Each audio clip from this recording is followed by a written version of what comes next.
Saya mau tanya hadirin, kira-kira yang hadir majelis baik seperti ini orang baik apa bukan? Baik. Kalau kita kumpul sama orang baik, mudah-mudahan Allahumma nular kita menjadi orang baik. Disebutkan dulu itu ada orang ya zaman dulu niki, zaman Bani Israel membunuh sampai 99 orang. Tapi ternyata walaupun begitu kepingin tobat beliau niki. Akhirnya pergi ke satu orang mengatakan saya melakukan dosa besar, saya kepingin tobat, bisa enggak? Ditanya, dosa kamu apa? Dosa saya membunuh 99 orang. Langsung orang ini mengatakan dosamu terlalu besar, tak mungkin diampuni. Emosi, langsung ambil pedangnya, jres, genep 100. Tapi begitu pun ternyata orang ini menyesal, kepingin bagaimana saya ini bisa tobat. Masa iya saya ini sudah tidak bisa tobat? Bosen saya dengan kehidupan seperti ini bosen saya. Pengen tenang saya. Masa iya saya ini tidak bisa tobat? Takut saya dengan siksaan dari Allah Subhanahu wa taala. Akhirnya datang lagi kepada seseorang yang ahli hikmah. Orangnya bijaksana. Kemudian menceritakan saya sudah membunuh 99 orang. Kemudian saya sakit hati dibilangi begini, akhirnya saya bunuh lagi. Akhirnya sekarang sudah 100 orang. Tapi saya sekarang pengen tobat, bisa enggak kira-kira saya tobat? Maka orang tersebut mengatakan bisa. Allah Maha mengampuni dosa. Bisa, dosa kamu seberapapun bisa. Tapi ada syaratnya. Apa syaratnya? Syaratnya kamu pindah dari daerah kamu ini menuju daerah sana.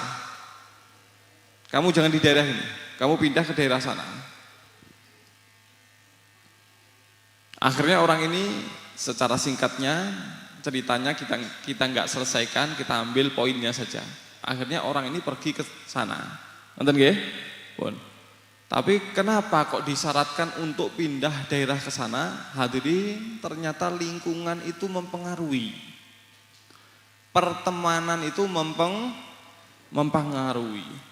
Ini di daerahnya dia, daerah yang pertama, sebelum dia hijrah itu, sebelum dia pindah, daerahnya ini yang dihormati, yang disegani, yang dianggap adalah orang yang punya kekuasaan, orang yang tega, orang yang bisa menyakiti dan membunuh orang. Yang seperti ini ya, ditakuti. Tapi kalau lemah lembut jadikan korban ini. Senyum-senyum, wah ini mudah ditipu ini. Ini jujur, mangsa ini. Daerah tersebut seperti itu. Tapi dia disuruh pindah ke daerah yang satunya. Daerah yang satunya ini ternyata hadirin yang dihormati adalah orang yang akhlaknya baik, yang ramah, yang lembut, yang suka membantu, suka sedekah dan lain sebagainya. Ini yang dihormati. Oleh karenanya orang ini disuruh pindah ke daerah yang lain. Karena ketika dia di daerah yang pertama, akhirnya karakternya terbentuk, daripada saya ditindes, saya yang nindes. Terjadi percekcokan, dia lebih kuat, banyak membunuh orang. Sakit dipahami ya? Pada intinya apa? Lingkungan dan pertemanan mempengaruhi. Namun hadirin, berarti berteman dengan orang soleh ini manfaatnya sangat besar. Tapi saya akan bacakan kitab Habib Abdullah Haddad. Tidak mungkin saya akan bacakan semuanya, saya kutip-kutip, kita ambil kesimpulan. Insya Allah ngerti ya? Karena durasi juga. Maka beliau mengatakan begini. Suhbatu ahli din wa ahli khair minal ulama ila amilin wa ibadillahi salihin wa mukhalatatuhum wa mujalasatuhum mahbubatun wa muraggabun fiha wa fiha manafi'u wa fawaidu ajilatun wa ajilah waradat biha wa fiha al-akhbar wal athar katsirah. Berteman dengan orang yang berpegangan dengan agama alias agamis. Berteman dengan orang yang baik, yaitu para ulama yang mengamalkan ilmunya, atau hamba-hamba Allah yang soleh, yang rajin beribadah. Bergabung dengan mereka, duduk bareng dengan mereka, bercampur dengan mereka, ini disenangi dan disunahkan. Dan dalam pertemanan dan duduk gabung dengan mereka mempunyai kemanfaatan dan faedah-faedah yang banyak, baik itu faedah dunia ataupun akhirat. Dan itu sudah disebutkan di dalam hadis Nabi Muhammad SAW yang banyak. Saged dipahami? Nggih, kumpul kalih tiyang soleh, kathah manfaate, kathah faedahe. Terus nggih. Walakinan nas fi talabi dzalika wal khirsi 'alaiha wa raghbati fihi 'alan niyatin wa maqasida wa matalibah syatta. Tapi sayangnya ternyata manusia ketika kumpul dengan mereka, orang yang agamis, orang yang soleh, orang yang alim, ahli ibadah ini, ternyata mereka punya tujuan-tujuan dan mereka punya niat-niat yang banyak, yang bermacam-macam. Ada yang niatnya begini, ada yang niatnya begitu. Tidak satu niat. Nah, yang pertama, ini adalah a'lahum wa aulahum. Fidzalika man yashabuhum wa yukhalituhum liya'lama min ulumihim wa yata'addaba bi adabihim wa yushahida min akhlaqihimil hasanah wa sifatihil mahmudah wa amali shalihah wa aqwalihim thayyibah. Ma yaktadi bihim fihi wa yutalibu nafsahu bil ittisafi wa takhalluqi bihi wal amali bihi wa laisa lahu hammun wala qasdun illa dzalik wala sa'yun illa lahu wala hirsun illa alaih. Yang pertama, kumpul, duduk berteman dengan alim ulama, orang soleh, ahli agama, orang-orang baik. Tujuannya, ini yang paling tinggi ini, tujuannya supaya dekat dengan mereka, supaya dia tahu ilmunya, bisa beradab dengan adab mereka, bisa menyaksikan secara langsung akhlak-akhlak mereka, sifat-sifat terpuji mereka, amal-amal baik mereka, sehingga dia bisa mempunyai sifat persis seperti sifat mereka, bisa meniru mereka persis 100%. Yang ini pengen sukses, niki kan kedah ningali utawi kumpul kalih tiyang sukses, biar tahu caranya atau ilmunya terus ditiru, betul? Lah niki kumpul kalih tiyang soleh, kersane saged tiru-tiru ningali langsung. Tiang kumpul kalih tiang alim pengen persis lan nglakoni persis ingkang dilakoni tiang soleh, tiang alim, tiang ahli ibadah niki paling tinggi. Manfaat yang akan dia dapatkan luar biasa. Nomor kali niki rodok ngandap di bawah yang pertama. Siapa itu? Wa minhum man yashabuhum wa yukhalituhum mahabbatan lahum walimahum alaihi min ithari dinillah wa iqamati amrihi wal istighali bi ta'atihi wal amali bima yuqarribu minhu wa yuzrifu ladaihi minal ulumin nafi'ah wal akhlaqi hasanah wal amali shalihah fa huwa yuhibbuhum lidzalik wa yarghabu fi mukhalatihi wa idza shabbuha bihim wa yutalibu nafsahu fi an ta'mala wa tatakhallaqa bima yusaidu alaihi al faraq wa yatayassaru lahu min dzalik wa man lam yatayassar lahu minhu fa huwa yata'assafu ala fautih wa yawaddu law awfika lahu wa tamakkana minhu wa fi mithlihi yuqal al mar'u ma'a man ahab wa man tashabbaha biqaumin fa huwa minhum. Yang nomor dua adalah orang yang gabung dengan orang soleh, orang baik, orang alim, ahli ibadah. Niatnya apa? Niatnya karena seneng sama mereka, menyaksikan amal mereka, dan kalau bisa saya ikuti mereka semampu saya. Saya mboten iki. Sing mriko sedekahe sedinten 1 juta. Wah, gong kuat 100.000. Mboten apa-apa. Saya mboten nggih, mriko sedinten khatam Quran Wah, gak kuat ya. Sedina khatam Quran.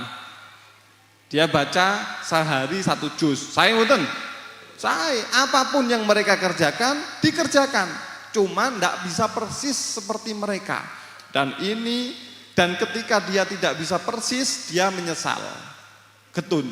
Dan ketika itu dia mengatakan seandainya aku punya kesempatan, aku akan kerjakan seperti yang mereka kerjakan.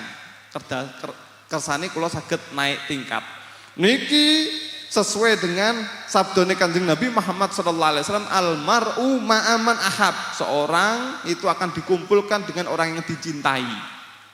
Seneng kados wali fulan, tiru-tiru tapi mboten sami, mboten kiat. Tetap dikumpul nih bareng kalih wali fulan. Saged dipahami nggih? Nggih. Dan waman tasyabbaha biqaumin fahuwa minhum, siapa orang yang meniru-niru suatu kaum maka tetap akan dikumpulkan bareng mereka walaupun enggak sama.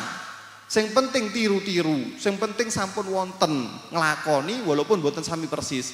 Sampun dikumpul nih bareng kalih beliau-beliau tiang kang alim itu. Saged dipahami insyaallah nggih? Nggih. Nomor 3. Nomor 3 niki di bawahnya lagi. Wa minhum man yashabuhum wa yukhalituhum litanalahu barakatihim wa salihah da'awatihim min ghairi an takun lahu niyatun wala azimatun fil iqtida' bihi wa tashabbuhi bi siyarihim. Fadzalika la yakhlu min barakatin wa khairin wa wadahlun tahta umumi warada fil hadits al-qudsi humul qaum la yasqabhim jalisuhum. Sing nomor pinten niki wau? 3 niki derajate teng ngandhape malih. Siapa mereka? Kumpul, gabung, duduk-duduk dan berteman dengan orang soleh, orang alim, ahli ibadah. Tujuannya cuman seneng, pengen angsal barokah, pengen angsal donga sae. Mboten wonten niat nglakoni. Hae kowe persis tiyang mriki niki. Nggih mboten? Nggih diceritani Mbah Yai Fulan poso terus. Duit diguak-guak, disedekahni, lebih pilih zuhud. Angel men. Wah, ndak wis.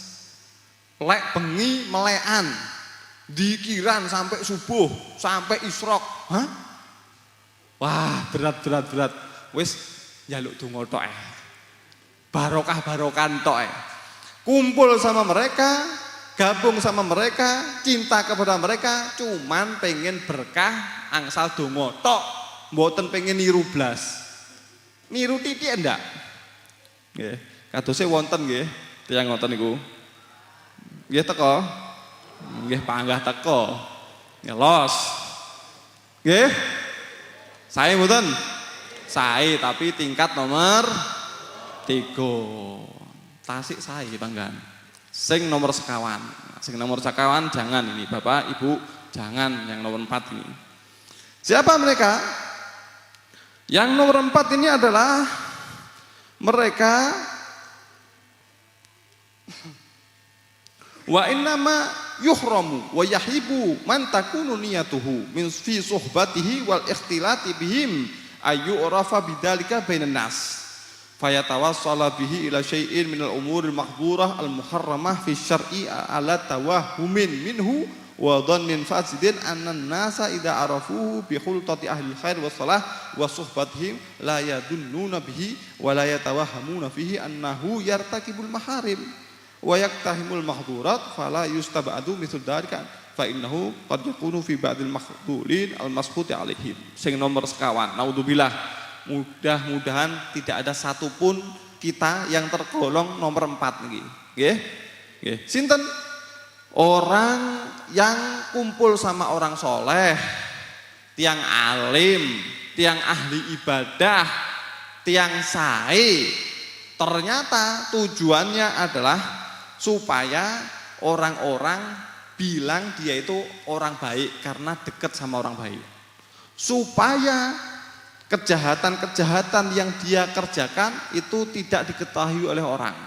Dan supaya kalau dia dekat sama orang alim-alim ini, nanti dia bisa tipu orang. Kalau cedek kalih niki lho, akhirnya dibisnisi, dimanfaatkan untuk kepentingan pribadinya. Saged dipahami mboten nggih? Mau meneng ngoten niku mboten paham jangan-jangan. Paham nggih? Berarti kumpul sama mereka modus. Ternyata modus, ada udang di balik rempeyek. Walhasil ternyata ada niat terselubung. Orang yang seperti ini zamannya Habib Abdullah Haddad, beliau mengatakan hal tersebut mungkin terjadi bagi orang yang tertipu dan orang yang dibenci oleh Allah di zaman beliau. Kadang-kadang wonten. Lho sakniki kathah. Apalagi zaman-zaman ngeten iki. Wah, enggak tahu nggawe peci, Pak. Enggak tahu sowan ulama moro-moro rajin. Pengajian barang. Nggih mboten?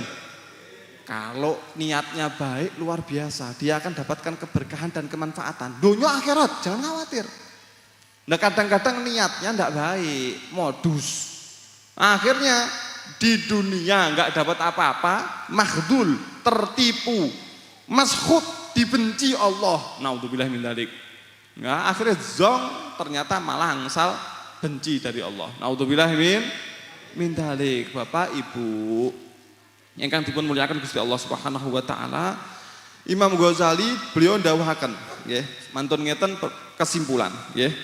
Imam Ghazali beliau mengatakan fi aqsamir riya fil mura'a li ajlihi anna ba'dhum yura'i bi idhari ta'at li yu'raf bidzalika fayatamakkana bihi min af'alil fujur. Termasuk macam-macam daripada riya, yaitu dia melakukan berbagai macam ketaatan supaya dia dikenal dengan ketaatan tersebut, akhirnya dia bisa melakukan banyak kejelekan-kejelekan perbuatan yang jahat. Sering sedekah. Apa tujuannya? Supaya dikenal dia itu baik hati, berjiwa sosial, bagi-bagi, dermawan. Sakit paham ya? Tujuannya, oh tak kei engko mari ngene, entenono ya. Aku wis korban duit ya, mari ngene tak kuras duitmu. Punya niat jelek. Naudzubillah min dzalik. Itu termasuk macam-macam riya. Imam Ghazali dawuhaken kados ngoten niku. Nggih. Hadirin kita ini semua yang di sini ini semuanya ngaku kalau kita ini punya penuh dengan kesalahan kekurangan, betul? Napa wonten sing ngaku saya ndak punya salah sama sekali? Oke. Kita semua ngaku punya salah, betul? Tapi kita juga punya keyakinan walaupun salah tapi hadir majlis sae niku sae. Kita kumpul dengan orang yang hadir di sini dengan niat baik, mugi-mugi salah-salah kula panjenengan niku didadosaken dados sae. Kita berubah menjadi orang-orang yang soleh. Ketularan sae, ketularan niate dados sae. Amin. Nggih. Jangan sampai niatnya ternyata salah. Naudzubillahi min dzalik. Sejelek-jeleknya kita harus ada amalan yang murni yang kita persembahkan untuk Allah walaupun kecil. Itu nanti akan bisa menjadi wasilah bagi kita diselamatkan oleh Allah, berubah keadaan kita. Hadirin, niku wonten tiyang penggaweane ngerampok. Dia mengambil harta orang, menyakiti orang, bahkan membunuh orang. Tapi walaupun dia perampok ternyata puasa. Napa? Puasa. Akhirnya wonten, ya hada, taf'al ma taf'al wa tasum. Sampeyan iki lho. Pok, perampok. Kan perampok nih ceritane. Sampeyan iki lho, nglakoni ngene. Lho kok poso iki lho. Nggih apa posomu? Maka dia mengatakan, "Na'am. Ada'u maudhi'an lis-suluh. La aqta'u turuqa kullaha baini wa baina rabbi." Aku memang puasa, walaupun aku berbuat jahat, bener aku puasa. Kenapa? Karena aku mau ngambil satu posisi, satu tempat untuk berdamai dengan Tuhanku. Saya tidak mau memutuskan jalan kepada Allah secara total. Enggak, harus ada jalurnya. ada sinyalnya. Kedik-kedik menderip-menderip tidak apa-apa, yang penting wonten kabele. Saya tidak mau putus total di antara saya dengan Tuhan saya. Saged dipahami ya? Kula ngoten niki, penting wonten amal walaupun ringan-ringan, sing penting niku mengke mugi-mugi sebab amal niki kula dados sae. Ternyata hadirin ditemukan orang tersebut haji, kepanggih malih haji. Loh, haji sampean. Dan ditemukan keadaannya pun berubah total, drastis. Dados tiang soleh, tiang sae. Kaget. Kok iso sampean malih tobat ini? Piye ceritane? Koyok dhisik preman kok malih tobat ini? Jangan-jangan hapus-hapus, enggak. Alhamdulillah hubungan yang saya bangun kepada Allah, saya pakai sesuatu untuk berdamai dengan Tuhan saya, sekarang Allah wujudkan. Allah merubah keadaan saya, ini adalah perwujudan perdamaian saya dengan Allah. Allah maringi kula tobat. Sallallahu Nabi Muhammad. Sejelek-jelek kita harus ada amal ikhlas, murni, tidak ada kepentingan pribadi.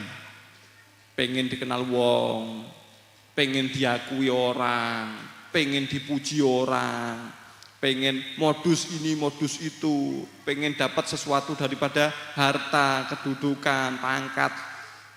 Harus ada amal murni. Ini dipersembahkan untuk Allah, harapannya walaupun kita banyak salah tapi bisa untuk menarik kita tobat datang Gusti Allah malih. Amin. Hadirin, niki wonten zaman riyen niki nggih. Wonten asmanipun Sari Asakoti. Sari Asakoti niki pemabuk. Nggih preman lah preman. Ternyata ketemu ada kertas, ada tulisannya Allah. Kertas tulisannya Allah. Diambil sama Sari Asakoti niki, dibersihkan, dikasih minyak wangi, ditaruh di tempat yang tinggi, dicium, kemudian ditaruh di tempat tinggi, dihormati. Kertas yang bertuliskan Allah. Matur ngoten ternyata Sari Asakoti angsal kabar gembira. Thayyabtuka kama thayyabtani. Sekarang aku telah mewangikan kamu sebagaimana kamu mewangikan aku. Kamu, namaku, nama Allah Subhanahu wa taala dibersihkan, kemudian dikasih minyak wangi, disimpan di tempat yang terhormat. Kamu lakukan itu, sekarang namamu tak wangikan, tak harumkan. Sekarang Sari Asakoti menjadi orang yang luar biasa, Pak. Termasuk tokoh sufi, ulama dan wali besar. Namanya disebut-sebut di kitab-kitab yang agung sebagai permisalan, percontohan. Preman, padahal preman, tapi melakukan sesuatu ikhlas hanya untuk Allah, tidak perlu diketahui orang, tidak perlu pamer-pamer. Aku delon preman-preman ya, hormatono aku iki, ngene tak delik nih loh, tak minyai. Tidak ada. Tujuannya khusus untuk Allah Subhanahu wa taala. Allah angkat dia. Saya dipahami ya? Imam Ghazali ketika mau meninggal dunia, ketika meninggal dunia ditanya, "Ma fa'alallahu bika?" Imam Ghazali, apa yang dikerjakan Allah kepada kamu? Ghafarallahu dzunubi, Allah mengampuni dosaku. Niki wonten tiyang ngimpi setelah Imam Ghazali meninggal dunia. Bima, sebab apa? Ternyata sebabnya napa? Ketika beliau mengarang kitab, nggih, ternyata di ujung penanya niku lek riyen kan celup-celup ngeten. Nggih. Ternyata ada lalat yang kehausan. Minum, terus mesakni. Mesakni ya, laler ngelak. Sik dilakoni ikhlas, enggak pengen didelok wong, enggak pengen dipuji orang, enggak pengen diakui orang, enggak pengen ini dan itu, enggak pengen dapatkan nanti sesuatu. Engko lek kita jarne engko mari ngono sugih aku. Mboten ngoten niku. Murni karena Allah Subhanahu wa taala. Jelas remeh sekali bagi orang-orang. Tapi bagi Allah Subhanahu wa taala agung luar biasa, beliau diampuni dosa-dosanya sebab hal tersebut sing remeh di mata kita. Sekali lagi, kumpul kalih tiyang soleh niate ditoto. Nggih. Kalau kita mengaku banyak salah sae niku tawadhu niku. Tapi niate ditoto sing sae. Jadikan hal tersebut murni karena Allah yang akan menjadikan ini adalah sebagai hubungan kita untuk bisa Allah narik kita tobat datang Gusti Allah, akhirnya kita menjadi orang yang beruntung dunia akhirat. Amin. Amin ya rabbal alamin. Mungkin ngoten saking kawula menawi wonten lepat-lepatipun atur, wonten kurang-kurangipun nuwun pangapun sagung-agungipun. Hadanillahu wa iyyakum ila shiratal mustaqim. Assalamualaikum warahmatullahi wabarakatuh.